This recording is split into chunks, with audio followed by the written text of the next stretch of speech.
Le greggi merigiano all'ombra delle rocce, sulle quali sorgono elci selvaggi, che fremono al vento. In fondo al bosco sodono ininterrotti colpi di scure, ripetuti dall'eco, e pare che tutta la foresta ne tremi. Squadre di carbonari discorsini abbattono le piante millenarie e di giorno in giorno si avvicinano al cuore della foresta, all'elce enorme sotto la quale il pastore ha stabilito il suo domicilio e appese le sue armi. E la pianta selvaggia è forte come un leone, che ha ingoiato i fulmini e protetto i banditi contro l'ira dell'uragano. E il vecchio pastore, la quale gli anni non hanno potuto strappare i denti da lupo e i peli rossicci, aspettano i nuovi devastatori, la cui scure è più potente della folgore del tempo. Li aspettano con la stoica impassibilità con cui aspettano la morte.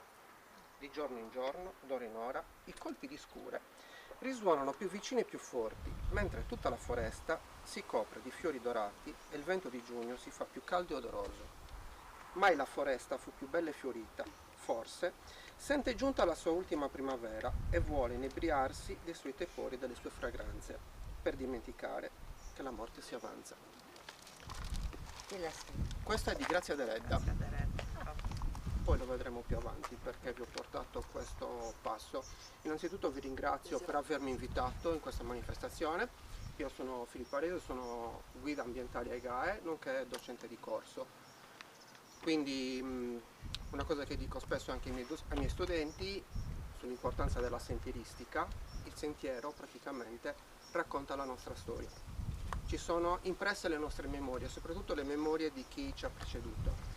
Questa dovrebbe essere una giornata di sensibilizzazione, soprattutto per quello che è successo nella nostra zona, nel nostro territorio, ed è importante recuperare praticamente le nostre memorie storiche. Il paesaggio racconta le nostre memorie storiche, per cui è molto importante unire passato, presente, per proiettarci poi in un ipotetico futuro. L'escursionismo racchiude tante cose, non soltanto andare da un punto A a un punto B e fare delle fotografie in un posto bello, perché quel posto bello comunque contiene la nostra storia. La nostra storia non va dimenticata, quindi è molto importante la nostra presenza qui oggi. Io a luglio ho organizzato un'escursione proprio in Nuraghe Scangialis, subito dopo il primo incendio che è capitato. Non mi sono arreso.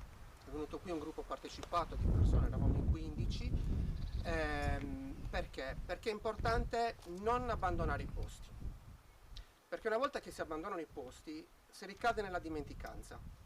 Quindi tutta quella memoria storica, tutto quel patrimonio, e noi nel Sarcidano, nel nostro Sarcidano abbiamo un patrimonio immenso, immenso. Prima di essere guida, prima di essere un docente, io sono un escursionista, ma prima ancora un camminatore. Quindi appassionato di storia, archeologia, io tutti i siti archeologici che ci sono nella zona li ho girati un po' tutti e quindi riesco a fare anche un'ipotetica rete sentieristica anche a livello mentale e conosco bene il patrimonio che sta sotto i nostri piedi. Ecco perché dico, è importante non ricadere nella dimenticanza, perché una volta che noi ricadiamo nella dimenticanza e perdiamo tutte queste cose, cioè questo patrimonio va perduto ed è poi difficile recuperarlo. Le mie escursioni spesso e volentieri vengono accompagnate anche con delle letture. Non sono letture fatte a caso, ma sono delle letture che praticamente ci portano dentro il territorio. Perché praticamente dobbiamo creare prima di tutto una connessione con noi stessi, poi con il luogo che ci ospita, con la nostra storia, con la nostra memoria e soprattutto riflettere. Quindi questa è una giornata di sensibilizzazione e deve essere anche un'occasione per poter riflettere sullo stato delle cose e sul contenuto che abbiamo per l'appunto sotto i piedi. È un'escursione facile, è una camminata, quindi andremo a passo lento. Ho portato altre letture nel mio zaino, non mancheranno, quindi vedrò anche. È importante che non interroghi. No, non interrogo. Io vi racconto le cose, sono un narratore, racconto E noi ascoltiamo. e voi ascoltate. Mi piace condividere e vedremo. Ok, la camminata è facile, per cui è tutto Si sul può anche carro. La conoscete meglio di me perché questa è casa vostra, per cui direi che è l'ora di procedere. Allora, Va bene? Andiamo. Sentite un po'. La Sardegna entra nell'Ottocento ricca di boschi e ne esce trasformata. arida e povera. È stato calcolato che i boschi della Sardegna si sono ridotti di almeno 4 quinti nel corso dell'Ottocento. Nei primi decenni del secolo, all'inizio dei grandi tagli di utilizzazione, l'Angius rilevava la presenza di 480.000 ettari di bosco. E dopo qualche anno, per la Marmora, 400.000. Da allora la superficie boschiva si ridusse inesorabilmente. Alla metà del secolo, quindi nel 1853, il Ministero dell'Agricoltura rilevava la presenza di 306.000 ettari e nel 1883, quindi in 80 anni, l'area ricoperta di bosco, secondo la stessa fonte, si era ridotta a 113.000 ettari. Quindi in 80 anni hanno tagliato 370.000 ettari di bosco. Ok? Quel bosco era la nostra storia, la storia dei nostri nonni, dei nostri padri. Quel bosco era vita perché dava sostentamento alle famiglie. Se noi ci sleghiamo dalla terra, senza la terra non si crea economia. Quindi quando vediamo queste cagate qua, scusate il termine, perché queste sono porcate, stiamo facendo un danno a noi stessi. Ecco perché è importante recuperare la storia, ecco perché è importante capire quello che è successo nella nostra terra e riprendere quei contenuti. Dopo il taglio dei boschi, periodo savoiardo praticamente, l'immagine che si aveva dell'isola era di un grande deserto. Anche nel continente, nel dopoguerra, quando si parlava della Sardegna, si parlava di un territorio arido, secco, senza boschi. Questo era il polmone verde del Mediterraneo. Ecco la dimenticanza. Questi ultimi anni i boschi si stavano riprendendo. Però con queste cose rischiamo praticamente di rifare un salto nel vuoto. Ecco perché, lo ribadisco, è importante esserci, essere presenza, non dimenticare e capire soprattutto dove stiamo appoggiando i piedi. Poi lo vedremo. Un altro libro che ho portato è per l'appunto della Marmora, nel suo itinerario di viaggi in Sardegna, che descrive per l'appunto il territorio di Nurri, perché è passato anche da queste parti. E il modo in cui descrive il territorio di Nurri, di Orroli, il nostro Sarcidano sostanzialmente, è a dir poco commovente, perché ti fa immaginare, cioè, il patrimonio che c'era qua già 200 anni fa e gli occhi praticamente di un ricercatore, il modo in cui lui si è approcciato a questa terra. La Marmora, quando è venuto al Nuraghe Scangialis, si è innamorato, perché è facile parlare, che ne so, del Sant'Antine, dell'Arrubio, perché quando si parla anche di monumenti storici, no?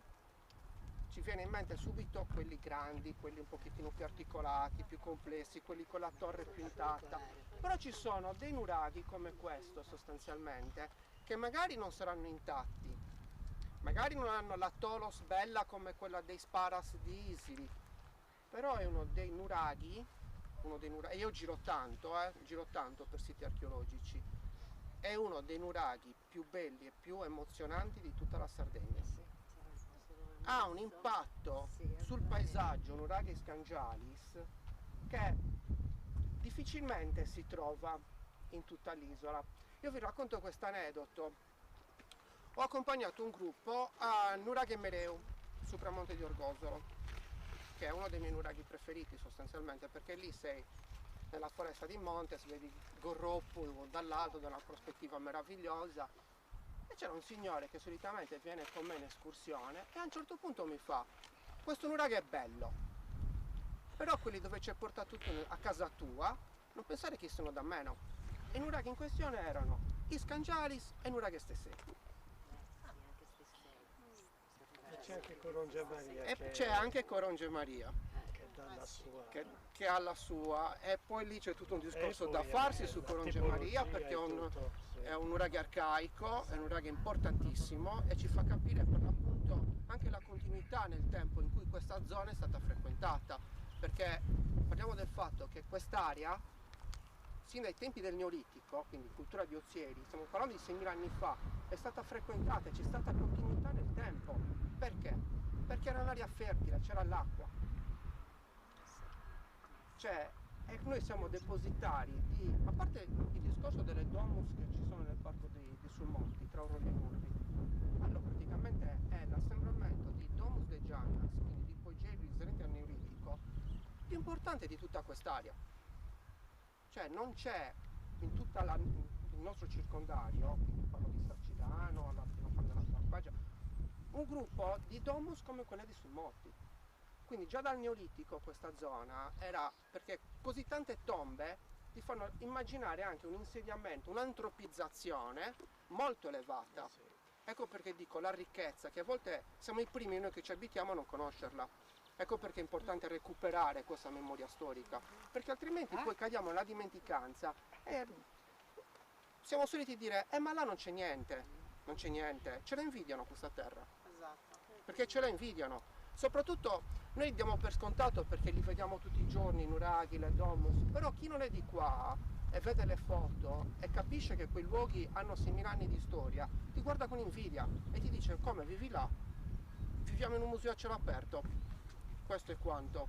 E non so in quali altre regioni possono vantare questo, non per screditare gli altri, ma per dare valore a noi stessi.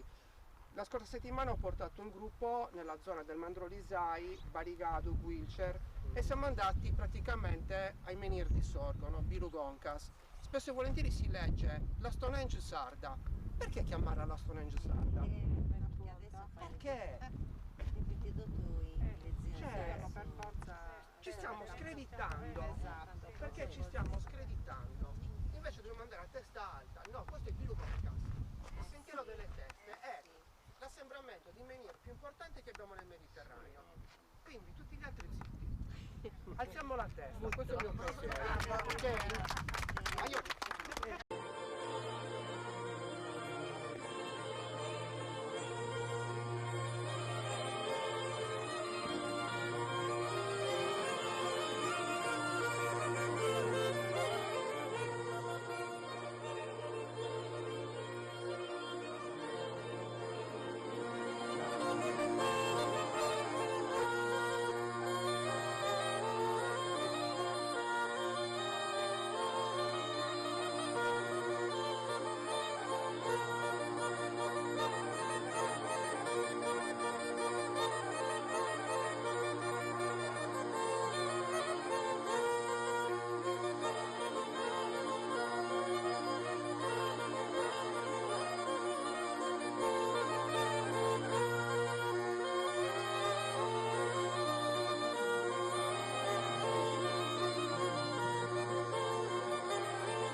troviamo altrove e di cui certe parti dell'isola sono ricoperte.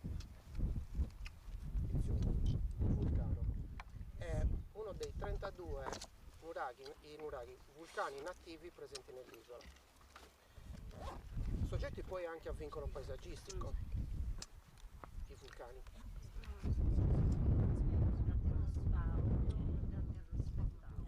Vicino a Nurri il basalto è fuoriuscito attraverso il terziario e ha gonfiato e avvolto in seguito di un manto nero. Allora noi ci dobbiamo immaginare una stratificazione geologica, quindi percorso che dura milioni di anni. Quindi in quest'ultimo periodo cosa succede? Che il vulcano eruttando, dobbiamo immaginarci una sorta di torta, quindi il basamento e poi a un certo punto dall'alto esce è una sorta di glassa che va a ricoprire tutto il piano. Okay. Questa glassa che ha formato poi tutto l'altipiano, Suvranu fino a Nuraghe al Rubiu, continua fino al confine col territorio di Goni.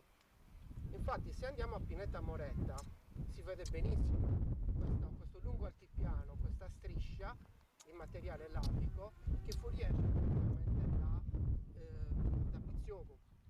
E come tutte le tavolate basaltiche, la giara, che da qui si vede benissimo, la giara di Siti, ha una concentrazione antropica, quindi diversi siti. Infatti noi andiamo a vedere praticamente, sono tanti nuraghetti. Voi avete detto Coronge Maria è un proto-nuraghe, un nuraghe arcaico, nella cultura di Bonnannaro, quindi tra i primi nuraghi che sono andati a costruire nell'isola. E poi sono tutti comunicanti l'uno con l'altro. Fronte Flumendosa.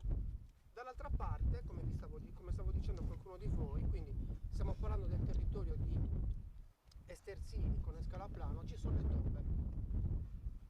Qui troviamo nuraghi come questo, che è un nuraghe taggato, in torre centrale,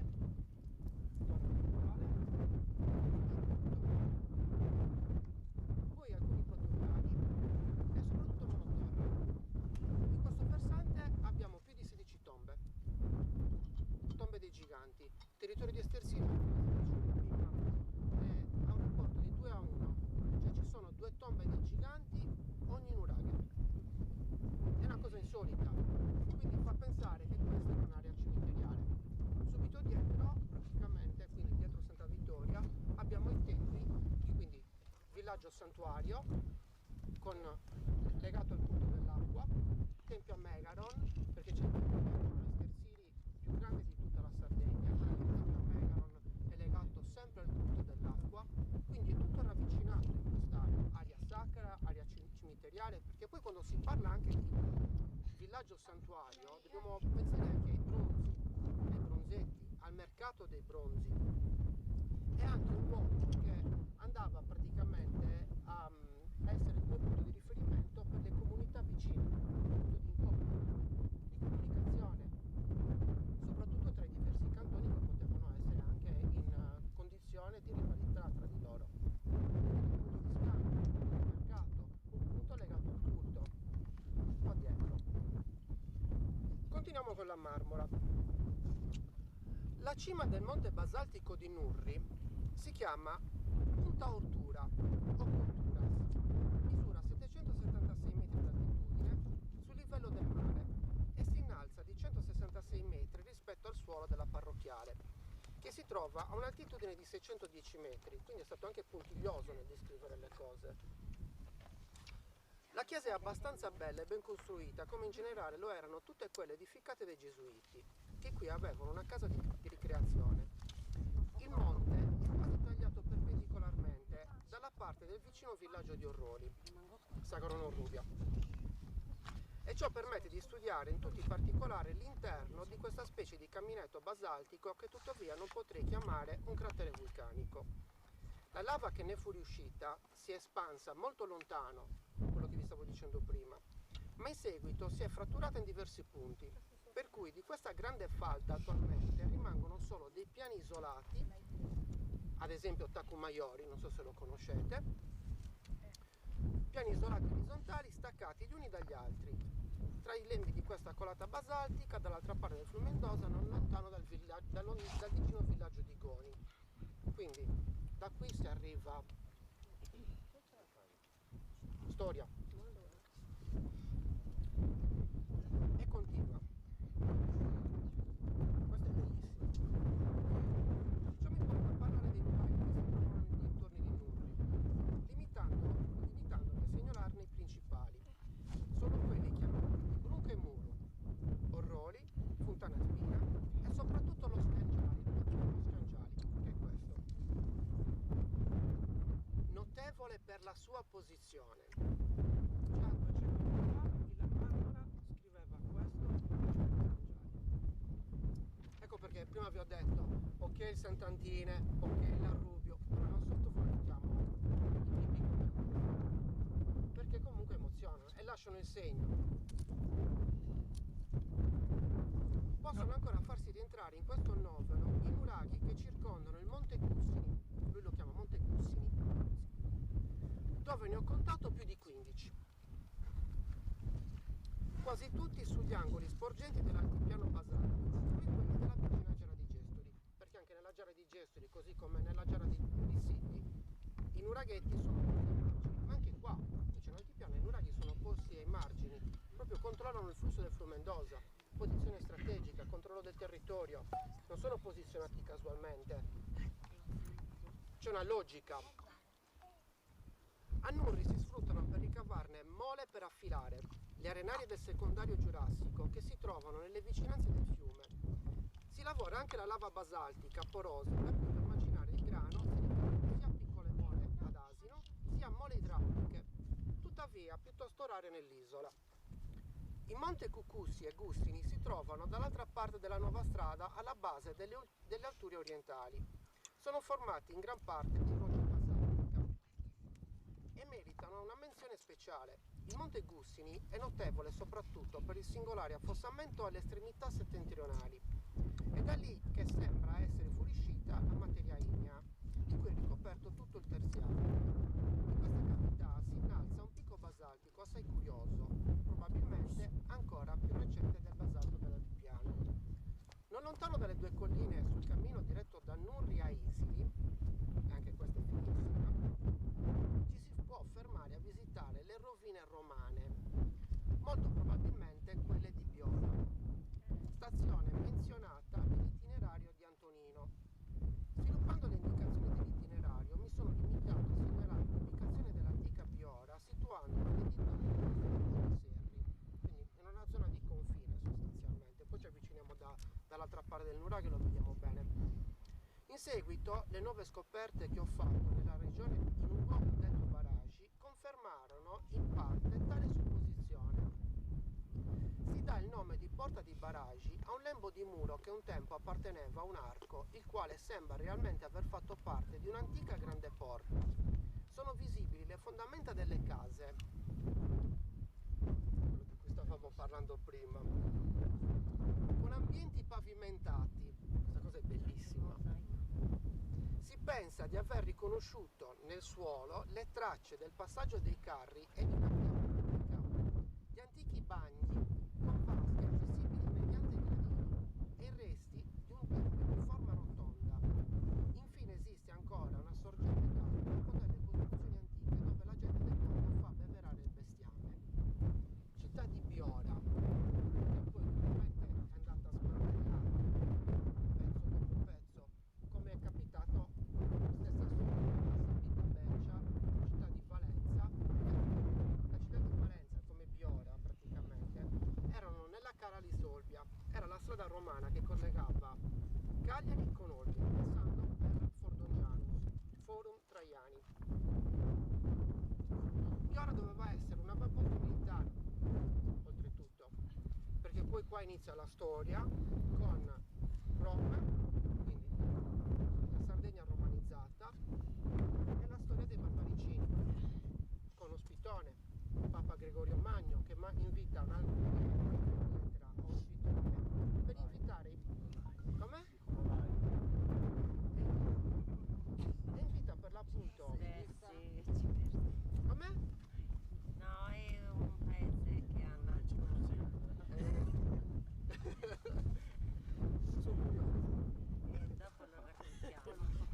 cammin facendo te lo dico.